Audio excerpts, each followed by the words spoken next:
Language अच्छा लग रहा है, पहली चीज तो ये है। और एक सा लगता है कि एक सारगर्भिता से भरा हुआ है, दोनों शांत मिजाज से मिल रहे हैं, ये सबसे अच्छी बात है। और दोनों को पता है कि दोनों को एक दूसरे की जरूरत है। बस आज ये मत कह दीजिएगा कि मोदी जी वहां पर 112 इंच लेके पहुंचे हुए, ये नहीं है। जिनपिंग भी आया है तो अपना इंच घटा के आया है। तो ये दोनों दो मुल्क मिले हैं, पड़ोसी हैं, सिविलाइजेशन वाले हैं। अब तो मुद्दा ये है कि हम अब चाइना से थोड़ा सा मैन्युफैक्चरिंग सीख लें, एफडीआई सीख लें, और किस प्रकार से उसने अपना विस्तार किया है। ये चाइना का ही पंचायत है ये सीओ, आप समझ लीजिए। तो दोनों मिल जाए तो पूरे दुनिया पे ऐसे ही रूल करने लगेंगे बढ़िया से। गौरी शंकर जी सब में। उससे पहले इन तस्वीरों को आप कैसे डिफाइन करेंगे? नहीं, बिल्कुल बड़ी अच्छी मीटिंग है, आमने सामने सब लोग बैठे हैं। और जो बॉडी लैंग्वेज की बात करी थी, आई थिंक बड़ी कॉन्फिडेंट एक किस्म से बॉडी लैंग्वेज है। और आई एम वेरी पॉजिटिव। पर देखिए, अगर किसी को भी यह गलतफहमी है कि बड़ा हिस्टोरिकल कोई यहां पे अनाउंसमेंट होने वाली है, मुझे नहीं लगता कि कोई हिस्टोरिकल अनाउंसमेंट होगी। लेकिन हाँ, हल्की सी रीअलाइनमेंट की हम उम्मीद जरूर रख सकते हैं। एक दूसरे को समझना, और कहीं ना कहीं एक कदम चाइना आगे बढ़ाएगा, एक कदम भारत आगे बढ़ाएगा। और मुझे ऐसा लगता है कि इस मीटिंग के बाद Rubika ji, we will have some common ground, जो कि मिसिंग था इतने सालों से, 5 सालों से खास तौर से। एक कॉमन ग्राउंड हमें मिलेगा और दोनों मुल्क के कॉमन ग्राउंड पे आके बातचीत करेंगे। आप देख सकते हैं वहां पे डॉक्टर जयशंकर भी हैं, अजीत डोभाल साहब भी हैं। तो पूरे अपनी टीम को लेकर प्रधानमंत्री मोदी जी पहुंचे for a very very important meeting like this. Common ground आएगा, इसमें ये बात तय है पक्की।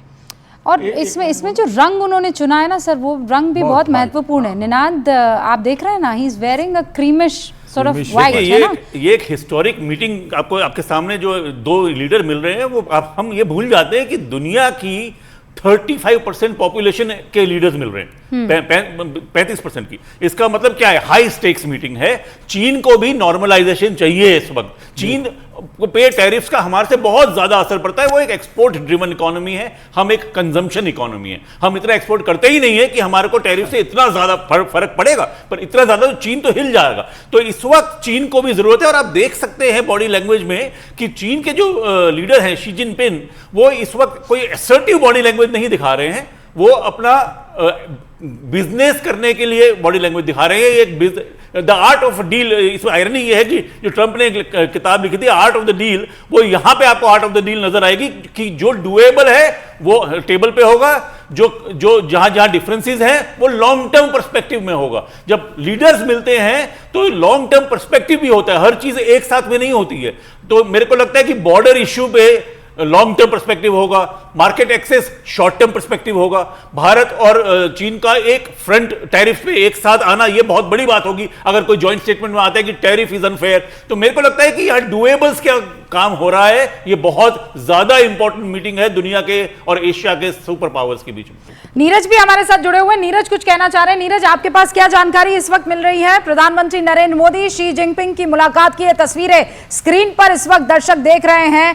देखिए, लंबी सी मेज, एक तरफ भारत, प्रधानमंत्री नरेंद्र मोदी, उनके तमाम बड़े सहयोगी इंपॉर्टेंट चेहरे आपको दिखाई दे रहे हैं। दूसरी तरफ शी जिनपिंग और उनकी काउंसिल वहां पर बैठी हुई आपको दिखाई दे रही है।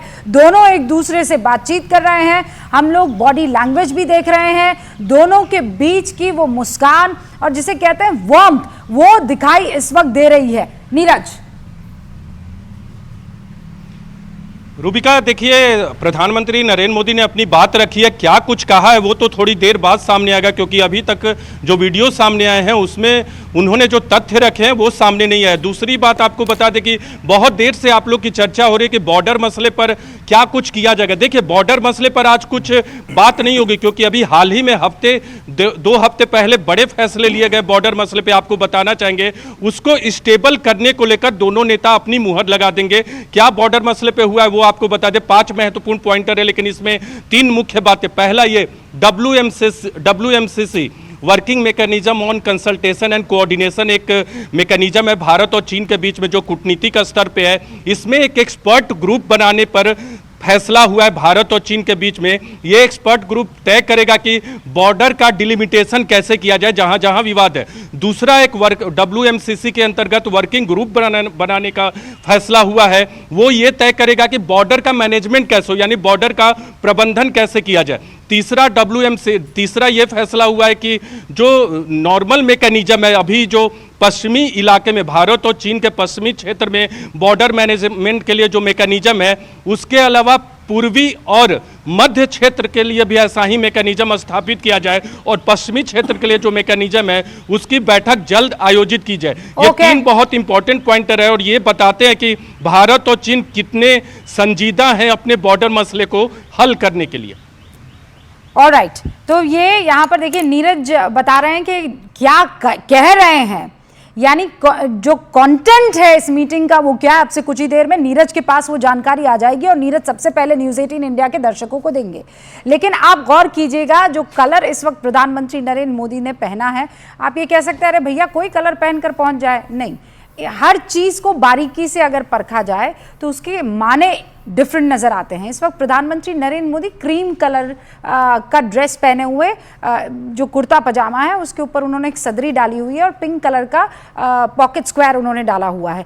ये जो क्रीम कलर है ये कंफर्टिंग रंगों में से एक कहा जाता है। क्रीम कलर जो है वो सूदिंग होता है, कंफर्टिंग होता है और ये मत भूलिए कि एक तरह का कॉन्फिडेंस झलकाता है कि I am here to not try to dominate लेकिन to bring you in that comfort zone.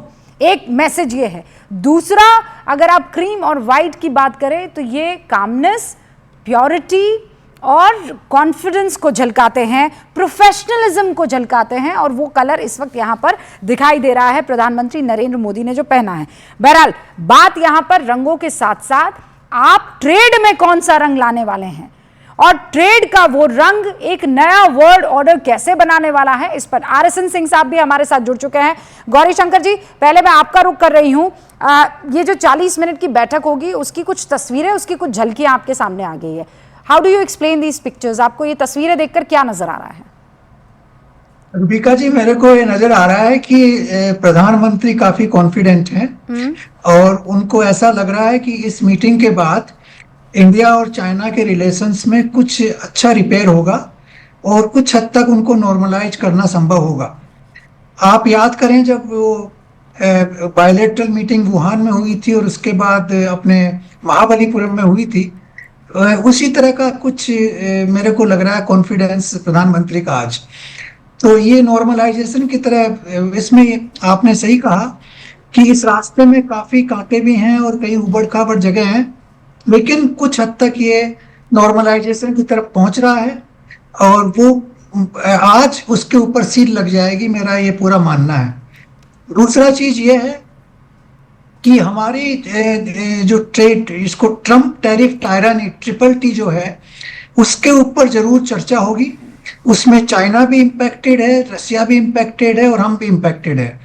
तो इसके ऊपर हो सकता है कोई स्टेटमेंट इश्यू हो जाए और उसका असर अमेरिका के ऊपर होगा। अमेरिका वाले इसको बहुत अच्छी तरह से गौर से वॉच कर रहे होंगे। इजराइल भी बड़ी गौर से वॉच कर रहा होगा। यूरोप वाले भी बड़े, ब्रसल्स में भी बड़ी इसकी मॉनिटरिंग चल रही होगी।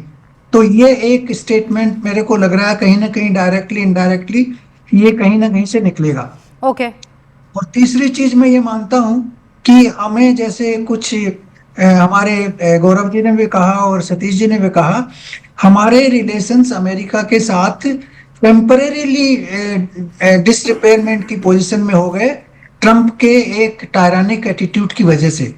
लेकिन इसका अर्थ ये नहीं है कि हमारे रिलेशंस यूएस के साथ आगे बढ़ेंगे, नहीं। हमारी दो नेचुरल डेमोक्रेसीज हैं, बहुत बड़ा डायस्पोरा है, हमारा पीपल टू पीपल कांटेक्ट है। यूएस मल्टीनेशनल्स में इंडिया के बहुत बड़े स्टेक्स हैं और हमारा कोलैबोरेशन डिफेंस में है, स्पेस में है, टेक्नोलॉजी में है। तो वो वापस आएगा, लेकिन ये टेम्परेरी रूप से ट्रम्प के जो टायरानी है उसकी वजह से जो डैमेज हुआ है उसको रिपेयर करने के लिए ये मीटिंग भी जरूरत थी। और इस मीटिंग की आवश्यकता इसलिए भी है कि हम और चाइना हमारे आपस के रिलेशंस को रिपेयर करें और जो पाकिस्तान का जो क्लोज टाइज है चाइना के साथ उनमें कुछ रेस्ट्रेन आए। वो क्लोज टाइज तो रहेंगे, मैं मानता हूँ, लेकिन वो उस डायरेक्शन में नहीं जाए कि जिससे इंडिया को डैमेज हो। हाँ, और तीसरा, इसमें पुतिन को भी फायदा ये है कि वो जो है अपनी जो उनका कॉन्फ्लिक्ट चल रहा है यूक्रेन से, हाँ। उसमें बड़ा क्लियरली बताएंगे कि यूक्रेन की जो बॉर्डर है वो रीड्रॉ होगी, और वो उसी रीड्रॉन बॉर्डर में 20% यूक्रेन को रसिया में लेंगे, और उसी के बाद युद्ध विराम होगा या शांति होगी। तो ये चीजें तीनों निखर के सामने आएंगी इन मीटिंग से। Okay sir. और हो सकता है कि RIC जो रसिया, इंडिया और चाइना की ट्राइलेटरल मीटिंग है, उसके ऊपर भी कुछ बात हो और उसको वापस इंस्टीट्यूट करने का कोई ना कोई उपाय निकले। ओके सर, अब मैं इसको इस लिहाज से भी समझना, RSN सिंह साहब भी आगे। RSN सिंह साहब, आप इसको क्या पर्सपेक्टिव देंगे? ये जो बैठक हो रही है, इसको आप कैसे देख रहे हैं? और खासकर तब जब हमें ये फैसला करना है कि आने वाली जो हमारी दिशा है और दशा है वो कैसे होने वाली है। अमेरिका से दूरी है, लेकिन इतनी नहीं है कि अब हम उन्हें देखेंगे नहीं या उनके साथ काम नहीं करेंगे। चीन से दूरी थी, लेकिन अब नजदीकियों में वो बदलती हुई अभी तक तो दिखाई दे रही है। नहीं, देखिए, ये जो SCO मीट इस बार हो रहा है, ये किसी बैकड्रॉप में हो रहा है, और वो बैकड्रॉप है Russia Ukraine war. RSN Singh साहब, आप आए और प्रधानमंत्री नरेंद्र मोदी के विजुअल्स आवाज के साथ आ गए हैं, तो पहले हम जरा वो सुना दें, फिर मैं आपके पास कैलाश मानसरोवर यात्रा फिर से शुरू की। दोनों देशों के बीच डायरेक्ट फ्लाइट भी फिर से शुरू की जा रही है। हमारे सहयोग से दोनों देशों के 2.8 बिलियन लोगों के हित जुड़े हुए हैं। इससे पूरी मानवता के कल्याण का मार्ग भी प्रशस्त होगा। परस्पर विश्वास, सम्मान और संवेदनशीलता के आधार पर हम अपने संबंधों को आगे बढ़ाने के लिए प्रतिबद्ध है। एजेंसी चीन द्वारा SCO की सफल अध्यक्षता के लिए मैं आपको बहुत बहुत बधाई देता हूं। एक बार फिर चीन यात्रा के निमंत्रण के लिए और आज की हमारी बैठक के लिए आपका हार्दिक धन्यवाद। प्रधानमंत्री नरेंद्र मोदी को आप सुन रहे थे मानसरोवर यात्रा से। RSN सिंह साहब, मुझे लगता है उन्होंने शुरुआत की तो हमने खाली एक अंश जो है वो सुनाया है, जिसमें वो उन्होंने 2 शब्दों का इस्तेमाल किया है, परस्पर विश्वास और सम्मान। ये 2 शब्द महत्वपूर्ण हैं RSN सिंह साहब। जी, बिल्कुल। इंटरनेशनल रिलेशंस में तो कुछ पैरेलल इंटरेस्ट भी होते हैं और कुछ आपकी चुनौतियां भी होती हैं। कुछ लोग उसको ज़्यादा सख्त शब्दावली यूज़ करते हैं, डिस्ट्रस्ट। तो हम तो यहाँ पर पैरेलल इंटरेस्ट ढूंढने आए हैं। और हाँ, वो भी सर, एक और बयान आया है।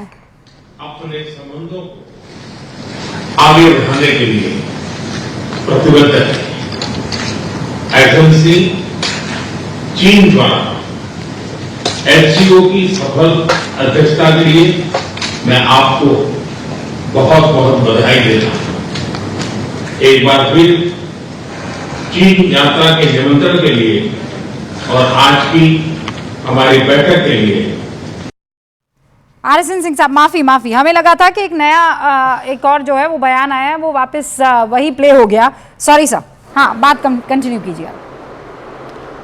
तो मैं, देखिए, आप तो इससे कोई इनकार नहीं कर सकता कि एक मेजर जियोपॉलिटिकल डेवलपमेंट्स हो रहे हैं, जियोपॉलिटिकल शिफ्ट हुआ है।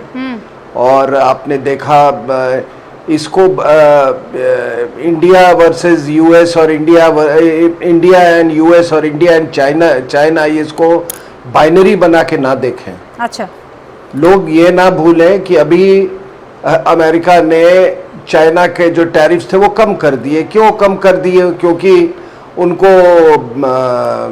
उनको चाबी दी चाइनीज ने रेयर अर्थ को लेके। और रेयर अर्थ एलिमेंट्स के बिना तो कुछ हो ही नहीं सकता है आपका, ना आपकी इलेक्ट्रिक व्हीकल्स, नॉर्मल व्हीकल्स जो आप पावर स्टीयरिंग होता है या सब कुछ होता है उसमें वो इस्तेमाल होता है। सबसे बड़ी चीज़ है कि अमेरिकन्स जो है वो बहुत उनको सख्त झटका पहुंचा था और रेयर अर्थ का एक्सपोर्ट्स पे जब उन्होंने रिस्ट्रिक्शन डाला तो अमेरिकन्स ने उसको कम कर दिया। और रेयर अर्थ हमारे लिए भी इम्पॉर्टेंट है, इस बात से हम इस बात को नज़रअंदाज नहीं कर सकते हैं कि 90% जो रेयर अर्थ का प्रोसेसिंग है उस पे चाइना का कब्जा है। Okay sir. 80% जो लिथियम जो है हम भी जो भारत लेते हैं लिथियम वो चाइना से आता